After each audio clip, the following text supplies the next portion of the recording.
ನಮಸ್ಕಾರ ನನ್ನ ಪ್ರಿಯ ವೀಕ್ಷಕರೇ, ನಮ್ಮ ಲಕ್ಷ ಚಾನಲ್ಗೆ ಸ್ವಾಗತ. ವೀಕ್ಷಕರೇ, ಸಾಕಷ್ಟು ಇವತ್ತು ಒಂದು ಮೂಲಿಕೆ ತೋರಿಸ್ತಾ ಇದ್ದೀನಿ. ಅಂದರೆ ಎಲ್ಲರಿಗೂ ನೋಡಿರೋವಂಥ ಮೂಲಿಕೆನೇ ಇದು. ಆದರೆ ಆ ಮೂಲಿಕೆನ ಏನಕ್ಕೆ ಬಳಸಬೇಕು, ಯಾವುದಕ್ಕೆ ಬಳಸಬೇಕು, ಯಾವ ರೀತಿ ಬಳಸಬೇಕು ಅನ್ನೋದು ಗೊತ್ತಿಲ್ಲ. ಯಾಕೆ ಇಷ್ಟು ವರ್ಷದ ತನಕ ಅದು ಸಾಮಾನ್ಯ ಯಾರಿಗೂ ಗೊತ್ತಿಲ್ಲ. ಇವತ್ತು ಅದನ್ನು ನಾನು ಹೇಳ್ತಾ ಇದ್ದೀನಿ. ಇದರಿಂದ ಏನೇನು ಅನುಕೂಲಗಳಾಗುತ್ತೆ, ಯಾವ ರೀತಿ ಅನುಕೂಲಗಳಿಗಾಗುತ್ತೆ ಅನ್ನೋದು ಇವತ್ತು ನಾನು ನಿಮ್ಮ ಮುಂದೆ ಹೇಳ್ತಾ ಇದ್ದೀನಿ. ಇದು ಒಂದು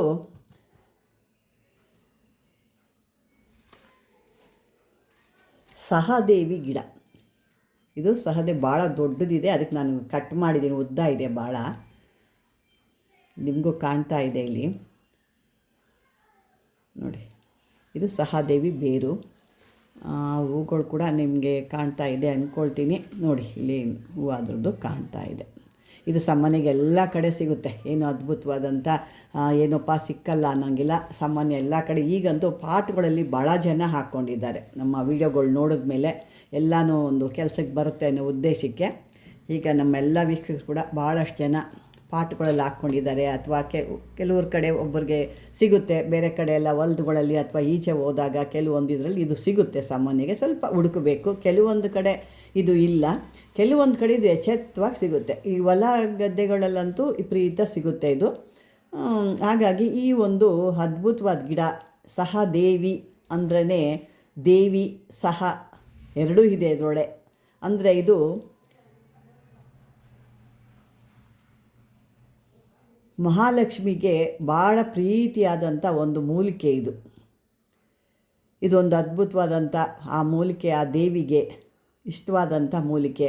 ಯಾಕೆಂದರೆ ಸಾಕಷ್ಟು ಜನ ಕಷ್ಟದಲ್ಲಿ ಬಡತನದಲ್ಲಿ ಒದ್ದಾಡ್ತಾ ಇದ್ದೀರಾ, ಅಂಥವ್ರಿಗಾಗಿ ಈ ಮಹಾಲಕ್ಷ್ಮಿ ಕೃಪೆ ಅವ್ರಿಗಾಗಲಿ ಅನ್ನೋ ಉದ್ದೇಶಕ್ಕೆ ನಾನು ಇದನ್ನು ಇವತ್ತು ತೋರಿಸ್ತಾ ಇದ್ದೀನಿ. ಯಾಕೆ ಬೇರೆ ಕಡೆ ಲಕ್ಷಾಂತರ ರೂಪಾಯಿ ಸಾವಿರಾರು ರೂಪಾಯಿ ಕೊಟ್ಟು ಪಾಪ ನೀವು ಮಾಡ್ಕೊಳ್ತಾ ಇರ್ತೀರಾ, ಇರೋರು ಮಾಡ್ಕೊಳ್ತಾರೆ, ಇಲ್ದಿರೋದು ಏನು ಮಾಡ್ತಾರೆ. ಹಾಗಾಗಿ ನಾನು ಜಾಸ್ತಿ ಯಾರು ಕಷ್ಟದಲ್ಲಿರೋ ಅಂಥವ್ರು ಇಂಥದನ್ನ ಒಂದು ಮಾಡಿಕೊಳ್ಳೋ ಅನ್ನೋ ಉದ್ದೇಶಕ್ಕೆ ಇದನ್ನು ನಾನು ತೋರಿಸ್ತಾ ಇದ್ದೀನಿ. ಒಳ್ಳೆಯ ಒಂದು ದಿವಸದಲ್ಲಿ ಅಥವಾ ಒಂದು ಶುಭ ದಿನದಲ್ಲಿ ಇದನ್ನು ತೊಗೋಬೇಕಾಗುತ್ತೆ. ನಾನಿಲ್ಲಿ ಏನೂ ಮಾಡಿ ತೊಗೊಂಡಿಲ್ಲ. ಇವತ್ತು ಬುಧವಾರ ಇದೆ, ಆದರೂ ನಾನು ಅದಕ್ಕೆ ಯಾವುದೇ ರೀತಿ ಪೂಜೆ ಆಗಲಿ ಇದು ಏನೂ ನನಗೆ ಕೊಟ್ಟಿಲ್ಲ. ನಿಮಗೆ ತೋರಿಸ್ಬೇಕು ಅನ್ನೋ ಉದ್ದೇಶಕ್ಕೆ ನಾನು ನೋಡಿ ಹಾಗೆ ತಂದಿದ್ದೀನಿ. ಇದು ಒಂದು ತೆಗೆದಿಕ್ಕಿದ ಮೇಲೆ ಈ ಬೇರು ಒಂದು ಥರ ಮನೆಯೆಲ್ಲ ಒಂಥರ ಸ್ಮೆಲ್ಲು ಗಮ್ ಅನ್ನುತ್ತೆ. ಇದು ಒಂಥರ ಅದು ಒಣಗ್ತಾನೆ ಭಾಳ ಮನೆಯೆಲ್ಲ ಒಂದು ಸ್ಮೆಲ್ಲಾಗಿ ಇರುತ್ತೆ. ಅಷ್ಟು ಒಂಥರ ಗಮ್ ಅನ್ನುತ್ತೆ ಇದು. ಅಂಥ ಒಂದು ಅದ್ಭುತವಾದಂಥದ್ದು. ಇದನ್ನು ನಾವು ಯಾವ ರೀತಿ ಬಳಸ್ಕೋಬೇಕು, ಯಾವ ರೀತಿ ಈಗ ಲಕ್ಷ್ಮಿಗೆ ಅಂದ್ರಿ ಹೆಂಗೆ ಲಕ್ಷ್ಮಿಗೆ ಬಳಸ್ಕೊಳ್ಳೋದು ನಾವು ಅಂತೀರಾ. ಅಂದರೆ ಇದಕ್ಕೂ ಮೊದಲು ನಾವು ಗಿಡನ ಹೆಂಗೆ ತರೋದು ಅಂತ ತಿಳ್ಕೊಳ್ಳೋಂದರೆ ಸಾಮಾನ್ಯ ಎಲ್ಲ ಗಿಡಗಳು ತರೋದು ಕೆಲವೊಂದು ಇದರಲ್ಲಿ ನಾನು ಹೇಳಿದ್ದೀನಿ, ಗೊತ್ತಿದೆ. ಆದರೆ ಇದನ್ನು ತರಬೇಕಾದ್ರೆ ಕೆಲವೊಂದು ನಿಯಮ ಇದೆ. ಈ ದೇವಿದೇ ಒಂದು ಮಂತ್ರ ಬರುತ್ತೆ. ಈ ದೇವಿ ಮಂತ್ರ ಬಂದು ನಿಮಗೆ ಇದನ್ನು ಶುಕ್ರವಾರ ದಿವಸ ಅಥವಾ ಹುಣ್ಣಿಮೆ ದಿವಸ, ಅಮಾಸೆಗಳಲ್ಲಿ, ಗುರುಪುಷ್ಯ, ರವಿಪುಷ್ಯ ಇಂಥದ್ರಲ್ಲಿ ತೊಗೊಂಡ್ರೆ ಭಾಳ ಅದ್ಭುತವಾಗಿ ಕೆಲಸ ಮಾಡುತ್ತೆ. ಇದು ನೀವು ಬೆಳಗ್ಗೆನೇ ಹಿಂದಿನ ದಿವಸ ಹೋಗಬೇಕು. ಅಲ್ಲೇನು ಜಾಗ ಇದೆ ಮೊದಲೇ ನೋಡ್ಕೋಬೇಕು. ಮೊದಲೇ ನೋಡಿಕೊಂಡು ಅಲ್ಲಿ ನೀರೆಲ್ಲ ಹಾಕಿ, ನೆಲ ಗಟ್ಟಿ ಇದ್ದರೆ ನೀರೆಲ್ಲ ಹಾಕಬೇಕು. ನೀರು ಹಾಕಿ ಆ ಬುಡದ ಹತ್ರ ಪೂರ್ತಿ ಸ್ವಚ್ಛ ಮಾಡಬೇಕು. ಸ್ವಚ್ಛ ಮಾಡಿ ಅದಕ್ಕೊಂದು ಅರಿಶಿನ ಕೊಂಬು, ಹಸಿ ದಾರದಲ್ಲಿ ಒಂದು ಅರಿಶಿನ ಕೊಂಬು ಕಟ್ಟಿಬಿಟ್ಟು ಅದಕ್ಕೆ ಅರಿಶಿನ ಕುಂಕುಮ ಎಲ್ಲ ಹಿಕ್ಕಿ, ವಿಳ್ಯದೆಲ್ಲ ಹಿಕ್ಕಿ, 2 ಬಾಳೆಹಣ್ಣು ತಾಂಬೂಲ ಎಲ್ಲ ಇಟ್ಬಿಟ್ಟು ನೀವು ಅದಕ್ಕೆ ಕೇಳ್ಕೋಬೇಕು, ತಾಯಿ ನನ್ನ ಒಂದು ಈ ರೀತಿ ಕಷ್ಟ ಕಾಲಕ್ಕೆ ಅಥವಾ ದಾರಿದ್ರ್ಯಕ್ಕೆ ಆ ಲಕ್ಷ್ಮಿಗೊಂದು ಪ್ರಯೋಗವಾಗಿ ಇದನ್ನು ನಾನು ತೊಗೊಂಡು ಹೋಗ್ತಾ ಇದ್ದೀನಿ. ಇದನ್ನು ಆಶೀರ್ವಾದ ಮಾಡಿ ನೀನು ಕೊಡಬೇಕು, ನನಗೆ ನನ್ನ ಕೆಲಸ ಆಗಬೇಕು ಅಂತ ಹೇಳಿ ಆ ಒಂದು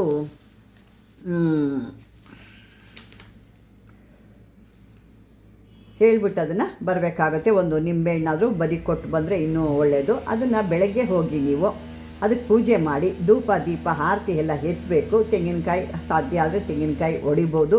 ಇದಕ್ಕೆ ಈ ತಾವರೆ ಬತ್ತಿಲಿ ದೀಪ ಹಚ್ಚಿದ್ರೆ ಭಾಳ ಒಳ್ಳೆಯದಿದು. ಅಷ್ಟು ಅದ್ಭುತವಾಗಿ ಕೆಲಸ ಮಾಡುತ್ತೆ. ತಾವರೆ ಬತ್ತಿಲಿ ದೀಪ ಮಾಡಿ ಆ ಬತ್ತಿನ ಮಾಡಿಬಿಟ್ಟು, ಆ ಬತ್ತಿಗೆ ಬೇಕಾದ್ರೆ ಮಾಮೂಲಿ ಹತ್ತಿ ಬತ್ತಿಗೆ ಇದು ಒಂದು ತೊಗೊಂಡು ಸ್ವಲ್ಪ ಸುತ್ತಕೊಂಡ್ರೂ ಆಗುತ್ತೆ. ಅದನ್ನೇ ಹಾಕಬೇಕು ಅನ್ನೋದಿಲ್ಲ. ಅದ್ರ ಜೊತೆಗೆ ಇದನ್ನು ಮಿಕ್ಸ್ ಮಾಡಿ ಕೂಡ ಹಾಕ್ಕೋಬೋದು ನೀವು. ಅದ್ಭುತವಾಗಿ ಕೆಲಸ ಆ ಒಂದು ತಾವರೆ ಬತ್ತಿನ ಅದಕ್ಕೆ ಸುತ್ತಬಿಟ್ಟು ತುಪ್ಪದ ದೀಪ ಹಚ್ಚಬೇಕು. ಹಚ್ಚಿ ಈ ಒಂದು ಮಂತ್ರ ನೀವು ಹೇಳಬೇಕಾಗತ್ತೆ. ಈ ಮಂತ್ರ ಈ ರೀತಿ ಇರುತ್ತೆ. ಓಂ ಸಿ ದೇವಿ, ಓಂ ಸಿ ದೇವಿ ಪಿರ ಸಕಲ ವಶಕರಿ ಕುರು ಕುರು ಸ್ವಾಹ. ಇನ್ನೊಂದು ಬಾರಿ ಹೇಳ್ತೀನಿ, ಇದು ಕುರು ಕುರು ಅಲ್ಲ, ಗುರು ಗುರು ಸ್ವಾಹ.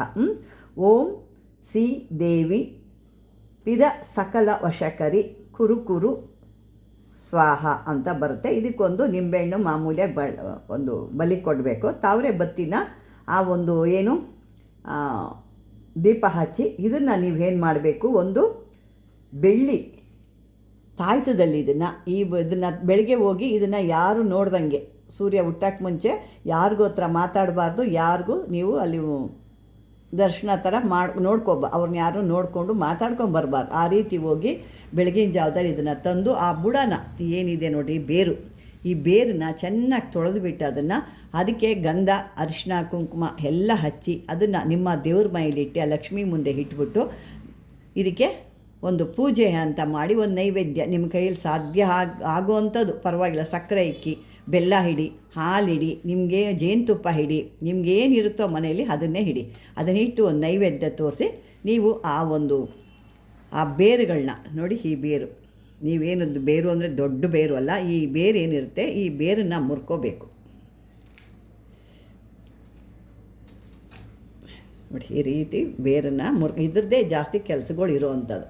ಈ ಬೇರನ್ನ ಮುರ್ಕೊಂಡು ಈ ಬೇರಿಗೆ ಚೆನ್ನಾಗಿ ತೊಳೆದು ಆದಮೇಲೆ ಇದಕ್ಕೆ ಅರಿಶಿನ ಗಂಧ ಎಲ್ಲ ಹಾಕಿ ಯಾವ ನಿಮ್ಮಲ್ಲಿ ಅಳತೆ ಇದೆಯೋ ಆ ಒಂದು ಯಂತ್ರ ಇರುತ್ತಲ್ವ, ಆ ಯಂತ್ರಕ್ಕೆ ಎಷ್ಟು ಉದ್ದ ಬೇಕೋ ಅಷ್ಟುದ್ದ ಇದನ್ನು ಕಟ್ ಮಾಡ್ಕೋಬೇಕು. ಕಟ್ ಮಾಡಿಕೊಂಡು ಇದನ್ನು ಒಂದು ದಾರದಲ್ಲಿ ಸುತ್ತಿಬಿಡಬೇಕು. ಹಸಿರು ಕಲರ್ ದಾರನ ಸುತ್ತಬೇಕು. ಇದನ್ನು ನೋಡಿ, ಈ ರೀತಿ ಇದನ್ನು ಹಸಿರು ಕಲರ್ ದಾರದಲ್ಲಿ ಸುತ್ತಬೇಕು. ಆದ ನಂತರ ಒಂದು ಬೆಳ್ಳಿ ತಾಯ್ತದಲ್ಲಿ ಇದನ್ನು ಇಡಬೇಕು. ನಂತರ ಮಹಾಲಕ್ಷ್ಮಿ ಇದು ಅಷ್ಟೋತ್ರನ ಹೇಳಬೇಕು. ನಾನು ಮೊದಲು ಇದಕ್ಕೆ ಪ್ರಾಣ ಪ್ರತಿಷ್ಠಾಪನೆ ಮಾಡಬೇಕು. ಇದಕ್ಕೆ ಪ್ರಾಣ ಪ್ರತಿಷ್ಠಾಪನೆ ಮಾಡಿದ್ಮೇಲೆ ಅದು ಕೆಲಸ ಮಾಡಬೇಕು. ನೀವು ಪ್ರಾಣ ಪ್ರತಿಷ್ಠಾಪನೆ ಆಗಿಲ್ಲ ಅಂದರೆ ಅದು ಯಾವುದೇ ಕೆಲಸ ಆಗಲ್ಲ. ಪ್ರಾಣ ಪ್ರತಿಷ್ಠಾಪನೆ ಮಾಡಿ ನಂತರ ಅದಕ್ಕೆ ನೀವು ಯಂತ್ರಕ್ಕೆ ಹಾಕಿ, ಯಂತ್ರಕ್ಕೆ ನೀವು ಯಂತ್ರದ್ದು ಒಂದು ಮಾಮೂಲಿಯಾಗಿ ಒಂದು ಬರುತ್ತೆ, ಯಂತ್ರ ರಾಜಾಯ ವಿದ್ಮಹೆ ಅಂತ ಬರುತ್ತೆ ನಿಮಗೆ. ಅದನ್ನು ಕೂಡ ಹೇಳಿಕೊಂಡು ಅಂದರೆ ಒಂದು ಶಾಪ ನಿವೃತ್ತಿ ಮಾಡಿದ್ದೀರಾ, ಈ ಒಂದು ಮೂಲಿಕೆಗೆ ಇದು ಮಾಡಿದ್ದೀರಾ, ನಂತರ ಶಾಪ ನಿವೃತ್ತಿ ಮಾಡಿ ಆ ಒಂದು ಯಂತ್ರ ಕೂಡ ಪ್ರಾಣ ಪ್ರತಿಷ್ಠಾಪನೆ ಆದಮೇಲೆ ಯಂತ್ರ ಕೂಡ ನೀವು ಪೂಜೆ ಮಾಡಿ ಆ ಒಂದು ಯಂತ್ರಕ್ಕೆ ಕೂಡ ಮಂತ್ರ ಹೇಳ್ಕೋಬೇಕು. ಹೇಳ್ಕೊಂಡು ಆದಮೇಲೆ ಅದಕ್ಕೆ ನಿಮ್ಮ ಕೈಲಿ ಯಾವ ದಾರ ಆಗುತ್ತೋ ಪರವಾಗಿಲ್ಲ, ಹಸಿರು ದಾರ ಹಾಕ್ಕೊಳ್ತೀರಾ ಅಥವಾ ಕಪ್ಪು ದಾರ ಬಿಟ್ಟು ಯಾವ ದಾರ ಆದರೂ ಹಾಕ್ಕೋಬೋದು. ಹಾಕಿ ಆ ದೇವ್ರ ಹತ್ರ ಇಟ್ಟು ನೀವು ಮಹಾಲಕ್ಷ್ಮಿ ಅಷ್ಟೋತ್ರನ ಹೇಳ್ಕೊಬೋದು. ಮಹಾಲಕ್ಷ್ಮಿ ಅಷ್ಟೋತ್ರ ಹೇಳ್ಕೊಬೋದು. ಅದು ನಮಗೆ ಸಾಧ್ಯ ಆಗಲ್ಲ, ಅಷ್ಟೊತ್ತು ತನಕ ಹೇಳೋಕ್ಕಾಗಲ್ಲ ಅಂದರೆ ಓಂ ಶ್ರೀ ಮಹಾಲಕ್ಷ್ಮಿಯೇ ಅಂತ ಕೂಡ ಹೇಳ್ಬೋದು. ಓಂ ಶ್ರೀ ಮಹಾಲಕ್ಷ್ಮಿ ಅಂತ ಹೇಳ್ಬೋದು. ಅಷ್ಟು ದೊಡ್ಡದಾಯಿತು ಅಂದರೆ ಓಂ ಶ್ರೀಯೇ ನಮಃ, ಓಂ ಶ್ರೀಯೇ ನಮಃ, ಓಂ ಶ್ರೀಯೇ ನಮಃ, ಓಂ ಶ್ರೀಯೇ ನಮಃ ಅಂತ ಈ ರೀತಿ ಕೂಡ ಹೇಳ್ಕೊಬೋದು. ಓಂ ಶ್ರೀಮ್ ಅಂದರೆ ಮಹಾಲಕ್ಷ್ಮಿ ಬೀಜಾಕ್ಷರ ಆಗುತ್ತೆ, ಹಾಗಾಗಿ ಅದನ್ನು ಕೂಡ ಹೇಳ್ಕೊಬೋದು. ಇದನ್ನೆಲ್ಲ ಹೇಳ್ಕೊಂಡು ನೀವು ಆ ಮಂತ್ರನ ಧಾರಣೆ ಮಾಡಿದ್ರೆ ನಿಮ್ಮಲ್ಲಿರೋ ಅಂಥ ಕಷ್ಟಗಳು, ದಾರಿದ್ರ್ಯಗಳು, ಬಡತನಗಳು ಎಲ್ಲ ನಿವಾರಣೆ ಆಗುತ್ತೆ. ಇದೊಂದು ಅದ್ಭುತವಾದಂಥ ಯಂತ್ರ ಇದು ಅಂತಲೇ ಹೇಳಬೇಕು. ಸಾಕಷ್ಟು ಒಂದು ಯಾಕೆಂದರೆ ಎಲ್ಲರಿಗೂ ಸಾಮಾನ್ಯ ಗೊತ್ತಿದೆ, ಇದನ್ನು ಬೇರೆ ಬೇರೆ ವಶೀಕರಣಕ್ಕೆ ಮತ್ತೊಂದಕ್ಕೆಲ್ಲ ತೊಗೊಳ್ತಾರೆ. ಆದರೆ ಇದು ಲಕ್ಷ್ಮಿಗೂ ಕೂಡ ಬರುತ್ತೆ, ಇದು ಸಾಮಾನ್ಯ ಜನರಿಗೆ ಗೊತ್ತಿಲ್ಲ. ಇದು ನೀವು ಬೇರನ್ನ ಕಿತ್ತು ತಂದಾಗ ಮನೆಯೇ ಸುವಾಸನೆಯಾಗಿರುತ್ತೆ. ಅಂದರೆ ಒಣಗ್ತಾ ಸ್ಮೆಲ್ ಬರುತ್ತೆ. ಹಸಿದ್ರಲ್ಲಿ ಅಷ್ಟು ಬರಲ್ಲ. ಒಣಗ್ತಾ ಅದೇನಾಗುತ್ತೆ ನಿಮಗೆ ಒಂದು ಸ್ಮೆಲ್ ಮನೇಲೆಲ್ಲ ಒಂದೇನೋ ಒಂದು ರೀತಿ ಸ್ಮೆಲ್, ಅದು ಭಾಳ ಒಂದು ಆ ವಾಸನೆ ತೊಗೊಳಕ್ಕೆ ಭಾಳ ಚೆನ್ನಾಗಿರುತ್ತೆ. ಆ ರೀತಿ ಇರುತ್ತೆ. ಅದನ್ನು ಆ ರೀತಿ ಮಾಡಿ ನಿಮ್ಮ ಕಷ್ಟಗಳೆಲ್ಲ ಪರಿಹಾರ ಮಾಡ್ಕೋಬೋದು ಅಂತ ಹೇಳ್ತಾ ಇದ್ದೀನಿ ವೀಕ್ಷಕರೇ. ಇದೊಂದು ಕಷ್ಟ ಕಾಲಕ್ಕೆ ಆಗೋ ಅಂಥ ಮಹಾಲಕ್ಷ್ಮಿ ಯಂತ್ರ.